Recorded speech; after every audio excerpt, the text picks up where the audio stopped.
Okay, welcome back guys sa Nerbits Gaming. So ngayong araw guys, meron po tayong unboxing sa review ng ating Rayneo Air 4 Pro.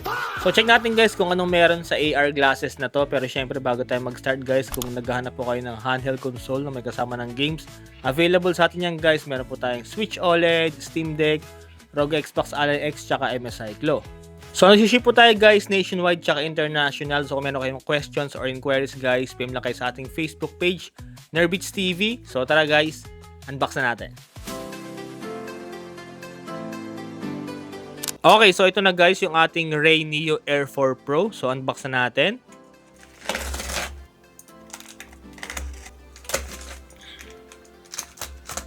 Here's the box guys, Rayneo Worldwide Olympic Partner, okay?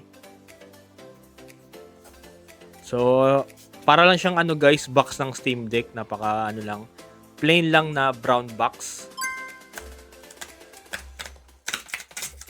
Okay, so meron ulit guys sa pang box. And then may nakalagay guys, audio by Bang & Olufsen. Tapos sa kabilang side guys, may nakalagay na AR glasses. So ito na guys yung ating Air 4 Pro. Ayan, Rayneo. And then sa loob guys, okay, inside the box guys, yung ating user manual. This is the nose pad. Next is, meron pa tayo ritong Air 4 Pro Quick Start Guide. And meron tayo ritong parang pamunas niya guys, sa pinaka-lens siguro ng natin, ng ating AR glass.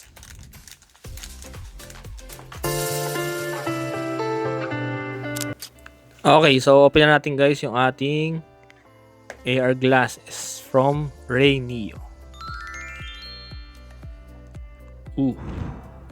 Sa loob guys, meron siyang kasamang cable. So yung kasama niya guys is C2C.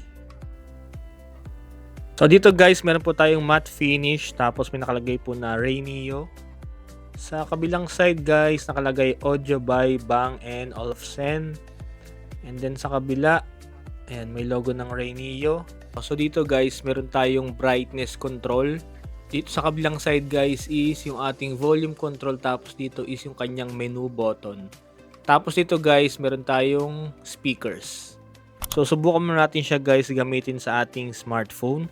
So dito guys, yung isa niyang type C is nakaano siya, parang pa L. So siguro para dito yan, para nakakorte siya. Yan. Tapos yung kabila guys sa ating smartphone. So subukan natin guys pag pinag natin kung anong lalabas.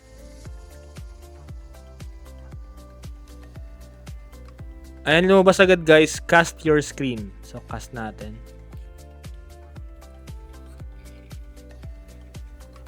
Ayan guys ang ating fitting. Goods naman. Hindi naman ganun kabigat. So para ka lang guys nagsuot ng ng 3D glasses, parang ganun.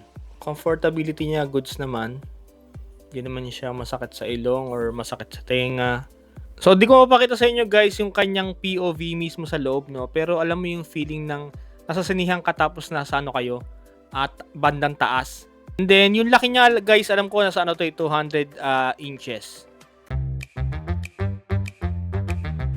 Una guys is meron po tayong dual 0.6 inch micro OLED screens. Next is meron po tayong resolution na 1920 by 1080 pixels per eye kapag 2D.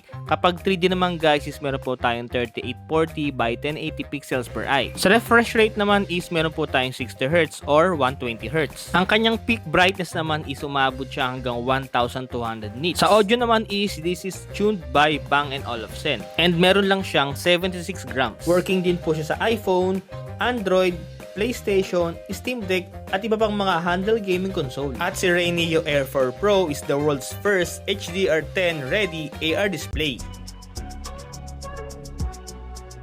Okay, so ang tanong guys, sulit ba yung ating Rayneo Air 4 Pro? So bago ko sagutin yan guys, pag-usapan muna natin yung kanyang mga pros and cons. So una guys is meron siyang micro OLED display, tapos umaabot yung kanyang brightness hanggang 1200 nits.